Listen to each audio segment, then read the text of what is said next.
bem-vindos à Europa 28. O conflito no leste da Ucrânia arrasta-se há 10 meses e a diplomacia europeia parece insuficiente para restabelecer a paz. Hoje vamos debater a guerra civil na Ucrânia, já a seguir à habitual análise sobre a atualidade europeia.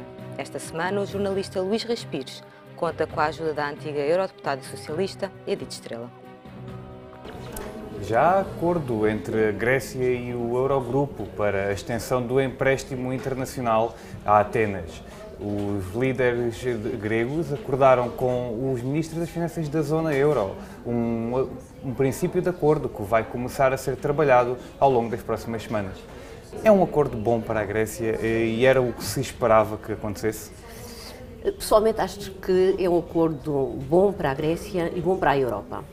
E eu que acompanhei durante 10 anos a política europeia e que conheci o funcionamento das instituições de perto, previa que este acordo fosse alcançado, porque seria muito negativo, não apenas para os gregos, mas para toda a Europa, se houvesse uma ruptura. Penso que houve sinais neste processo negocial muito conturbado e atípico, mas dizia eu, houve sinais de que todas as partes estavam interessadas em alcançar o acordo.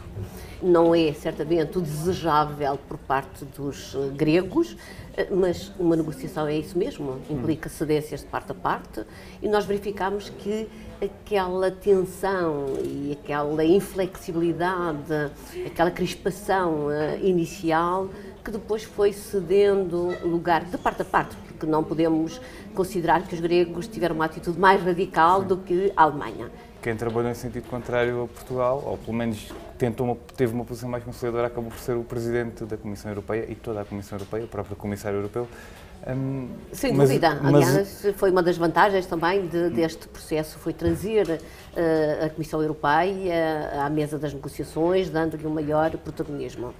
E as declarações de Juncker não vieram ao caso? Fizeram muito eco? Não, acho que não foram fruto do acaso, tendo em conta que um dos pontos que a Grécia considerava, digamos, inegociáveis era a questão da Troika, a inexistência da Troika, portanto havia uma recusa completa e total da Troika, e Juncker veio dar, ao fazer uma meia-culpa e ao reconhecer, porque, enfim, nós não podemos esquecer também as responsabilidades que Jean-Claude Juncker tem e teve, agora como Presidente da Comissão e antes como Presidente do Eurogrupo. Isso é, de facto, o reconhecimento de que as políticas de austeridade foram um falhanço. Os portugueses sabem que foram um falhanço. Agora, o Governo, obviamente, que jamais irá reconhecer que falhou, embora isso seja óbvio para aqueles que sentem diariamente que o país está mais pobre, que o desemprego aumenta, que não há perspectivas de futuro, que há cada vez mais crianças a passar fome. Enfim, a situação e a nossa economia continua em uma situação anémica. Demora a retomar. Obrigado, Edith Estrela. Foi a análise de Edith Estrela à semana que deu finalmente um acordo entre a Grécia e o Eurogrupo. 2 acordos de cessar-fogo foram assinados, o último há poucos dias, mas no terreno os combates continuam. A União Europeia afasta qualquer opção militar, mas os Estados Unidos têm em cima da mesa o fornecimento de armas ao exército ucraniano. Mais uma vez, os acordos não foram respeitados, mostrando que o cessar-fogo nunca saiu do papel. E desta vez, a Rússia saiu vencedora no campo de batalha. A bandeira dos rebeldes pró-russos foi hasteada na cidade de Debaltsev, marcando a conquista dos separatistas após várias semanas de combates. Este é um ponto estratégico entre Lugansk e Donetsk e um importante nó ferroviário para toda a região oriental e completa assim o plano militar iniciado há 10 meses, ficando controlada a junção entre os territórios separatistas das regiões de Lugansk e Donetsk. Com o uniforme militar, o presidente da Ucrânia, Petro Poroshenko, falou do aeroporto de Kiev para anunciar o abandono de Debaltsev antes de partir para a zona de guerra e se encontrar com os soldados que tiveram de fugir da cidade. змогли продемонструвати всьому світові справжнє обличчя бандитів, сепаратистів, які підтримані Росією, яка виступила гарантом e безпосереднім учасником мінських переговорів.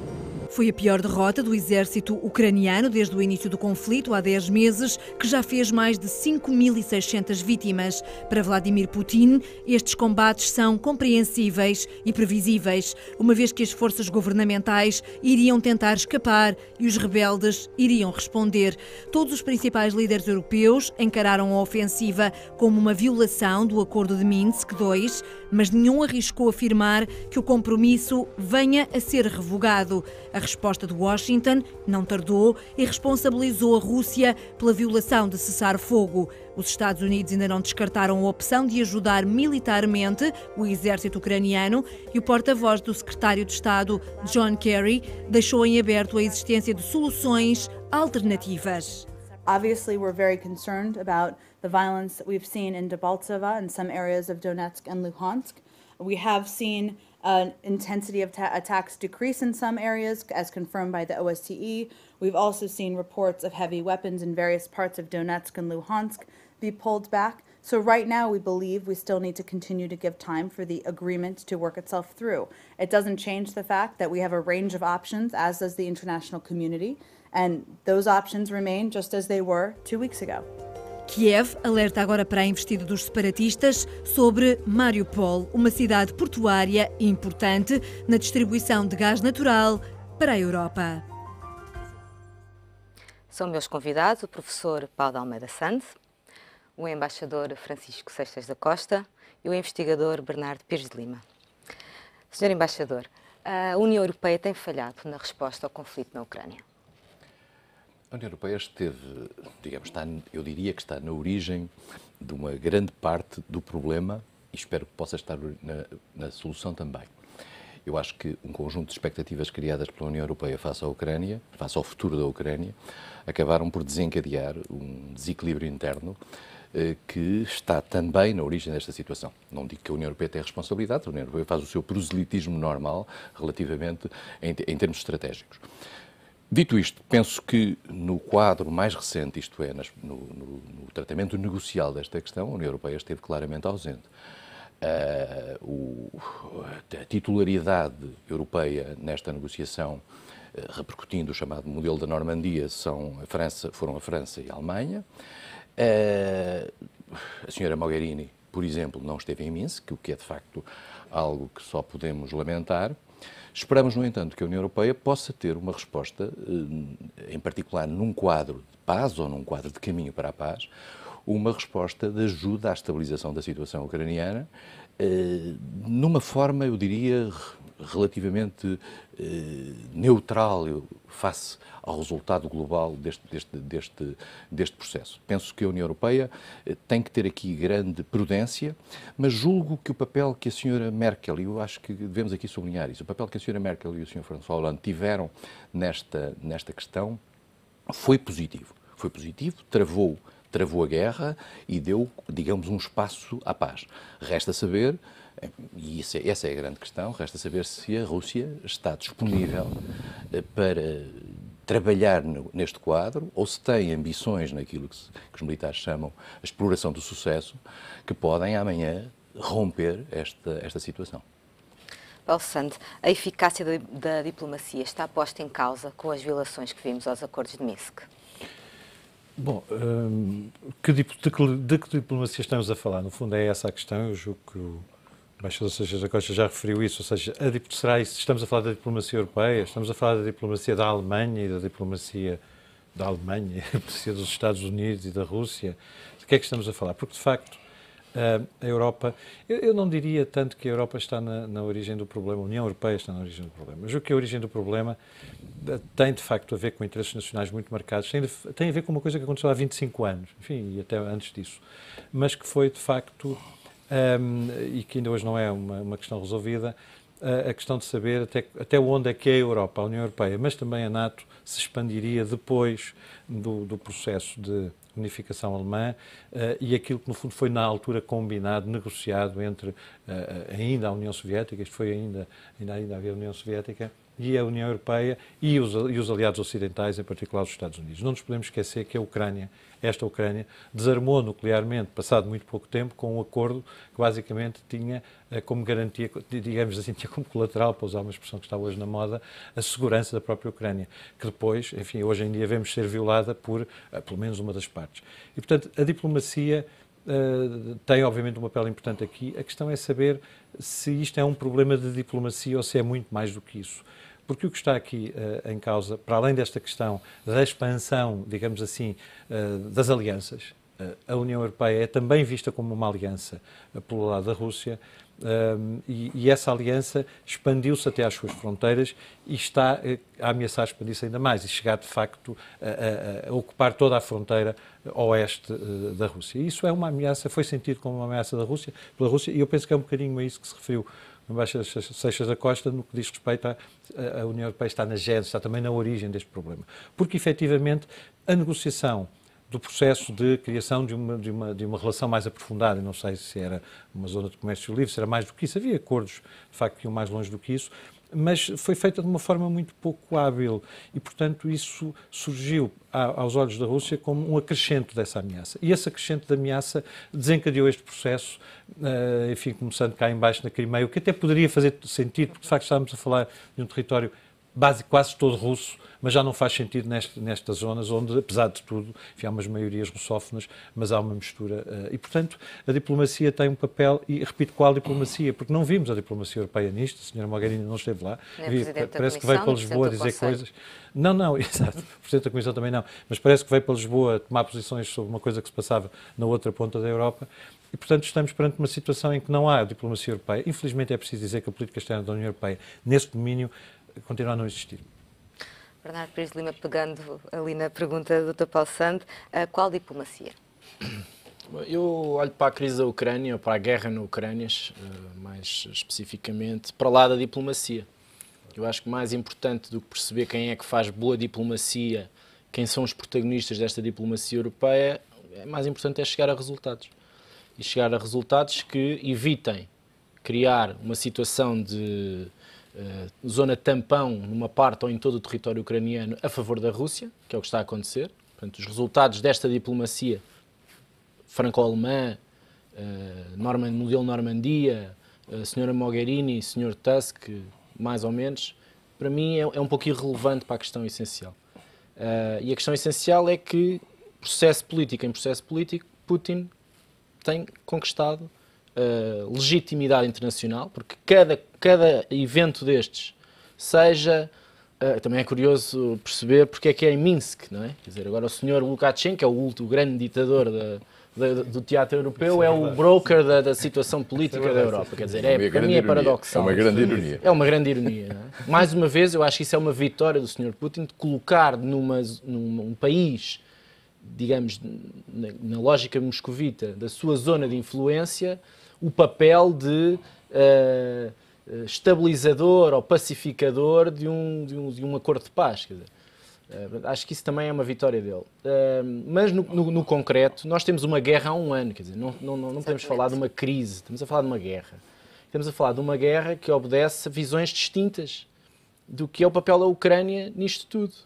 Para a Rússia, a Ucrânia é parte da sua identidade, e para a União Europeia, para os Estados Unidos, a Ucrânia é apenas mais um país importante, mas não com a devida importância que deveria ter merecido. Aliás, é curioso que hoje sai um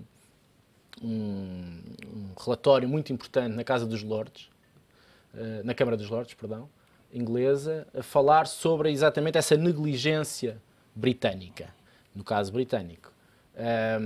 Essa negligência de perceber o que é a Rússia pós-89, de perceber como é que o Sr. Putin olha para todas as variáveis da política europeia, quais são os seus objetivos estratégicos, e os seus objetivos estratégicos, devo dizer, que estão a ser todos eles conseguidos. E este Minsk II mostrou exatamente isso. Mostrou que os Estados Unidos têm uma apetência por uma outra abordagem à situação ucraniana e que os europeus, no caso França e Alemanha, optaram por uma situação mais diplomática e menos agressiva, e com isso o Sr. Putin conseguiu dividir os Estados Unidos da Europa.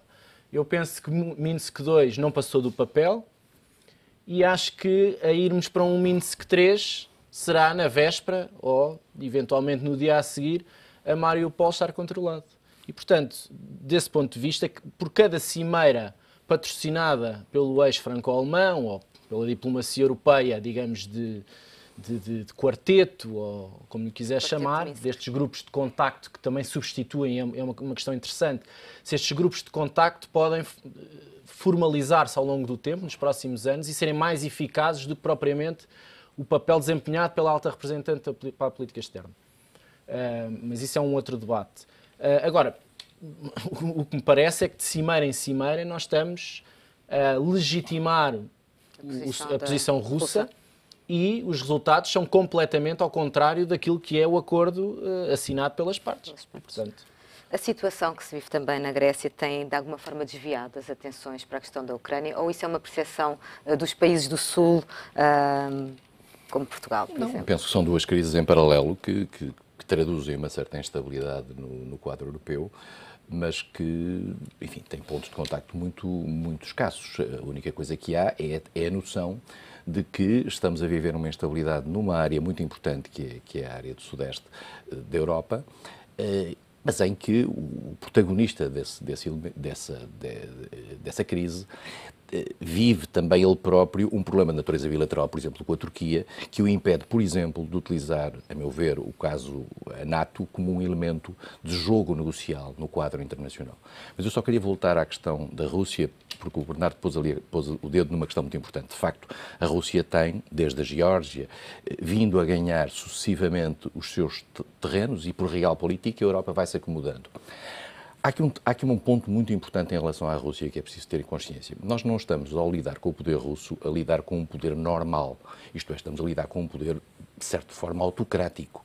E em que a decisão é tomada de uma forma muito individualizada. Enquanto que no mundo ocidental, as decisões políticas são tomadas, digamos, de uma forma com checks and balances internos.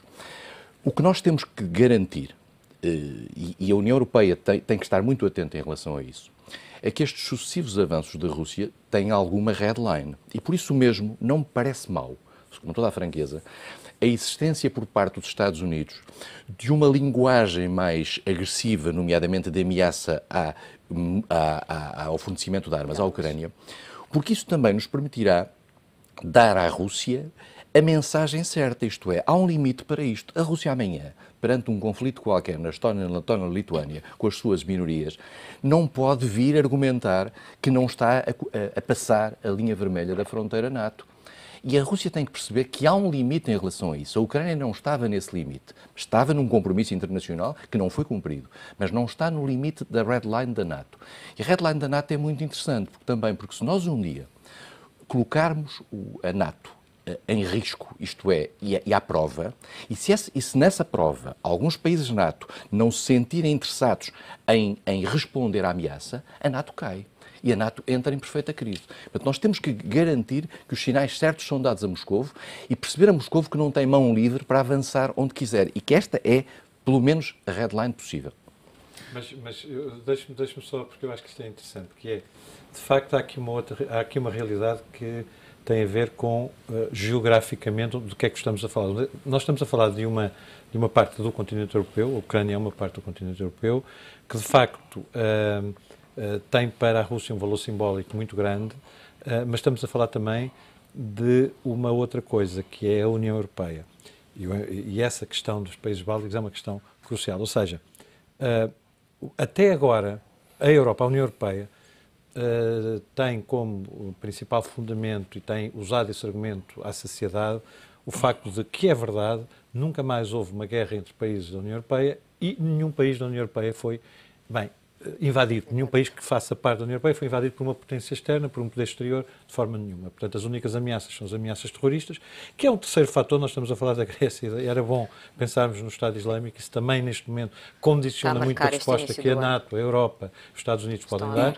Mas, efetivamente, aquilo que a União Europeia, digamos, presta mais atenção, na minha opinião, neste momento, e que tem muito a ver até com a forma como este Minsk II foi abordado, mantendo-se o Reino Unido cautelosamente de fora, excluído desta conversa, o que é também uma situação que, apesar de tudo, demonstra bem que há uma lógica anglo-saxónica, enfim, diria eu, no eixo Reino Unido, Estados Unidos, Atlântico, como quisermos chamar, e há uma resposta continental, e efetivamente a Europa, a preocupação que tem é que essa é verdadeiramente a linha vermelha, é o território do continente europeu. Primeiro, porque a própria Europa tem uma cláusula de ajuda mútua, de assistência em caso de ameaça. E, portanto, isso é alguma coisa a que a Rússia também presta atenção, porque a Rússia, obviamente, presta atenção a tudo. Portanto, o que se está a passar, e repare, apesar de ser verdade, é verdade que Putin tem, pouco a pouco, conseguido, digamos, levar a água ao seu moinho e ganhar, digamos assim, uns passos de contenção em relação a essa ameaça previsível, ou, enfim, pressentida por parte da Rússia do que é o avanço ocidental. Mas é também verdade que, apesar de haver uma guerra, eu estou de acordo que há uma guerra, mas não é uma guerra aberta, não é uma guerra declarada. Todos os dias se anuncia uma espécie de pré-1914. Estamos numa fase parecida de alinhamento, etc. Mas não é verdade. Porque a verdade é que já temos as forças no terreno, já seria uma espécie de Balcãs há 100 anos, mas a verdade é que ainda não passámos disso. E estamos a assistir a uma guerra muito localizada, a uma guerra por posições que são taticamente cruciais, nomeadamente para os dois lados, aliás, mas que, apesar de tudo, ainda tem uma justificação, se quisermos, em termos de zonas de influência, de predominância de populações que são, neste caso, lusófonas, etc., o que faz com que, por um lado, não se pode criticar completamente esta estratégia europeia. A questão da diplomacia europeia, desculpa a expressão, dou de barato, quer dizer, não vale a pena, não vou dizer que é uma causa perdida, mas é uma causa complicada. Não nos esqueçamos também que a União Europeia não tem um exército. Estamos a lidar com uma potência que é especial sob muitos pontos de vista, mas também pelo facto de ter um exército poderosíssimo, enfim, uma potência nuclear. Do lado de cá temos um conjunto de exércitos que nós nem sabemos bem, apesar dos exercícios militares, se conseguem funcionar em conjunto e ser compatíveis. A interoperacionalidade, como se diz também em linguagem militar.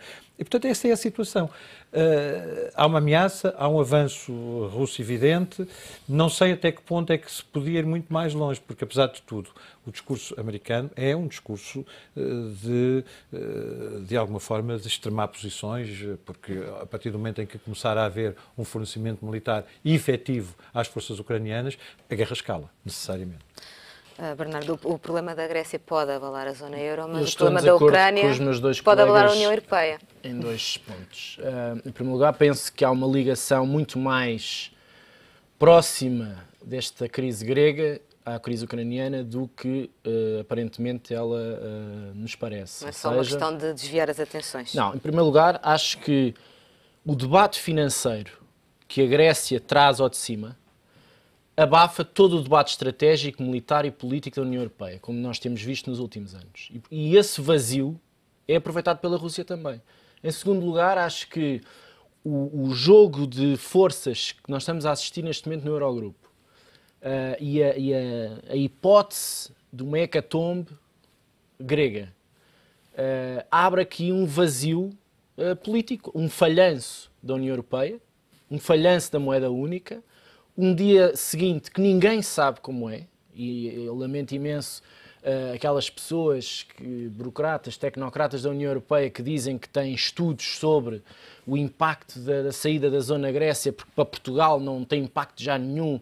Não, há aqui um problema político. Há um país que sai, ou que é escorraçado, como se fosse digamos, um órgão pernicioso do nosso corpo humano, e que sai. E isso é um falhanço político no estádio mais avançado do federalismo europeu. Mas não saiu, não sai, nem ninguém os escorraça. Não sai, está bem. Mas eu não estou a dizer que isso vai acontecer. Eu estou a dizer que o momento traz todas as atenções europeias para essa realidade. Sim. E desvia de uma outra que provavelmente até é muito mais grave e perigosa. E é nesses vazios e nessas inconstâncias que a Rússia também atua.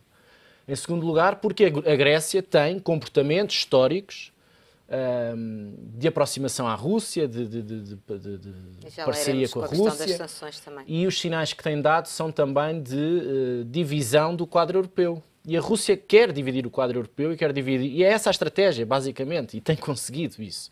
E no plano das sanções, as próximas rondas, se existirem, eu não sei se próximas rondas de sanções trazem mais problemas à coesão europeia do que propriamente afetam a um nível de inverter a situação, o comportamento russo. Portanto, não sei até que ponto é que elas são benéficas nesta fase. Acho que já atingimos um limite suficientemente, com um alcance suficientemente interessante do ponto de vista de minar a atitude russa.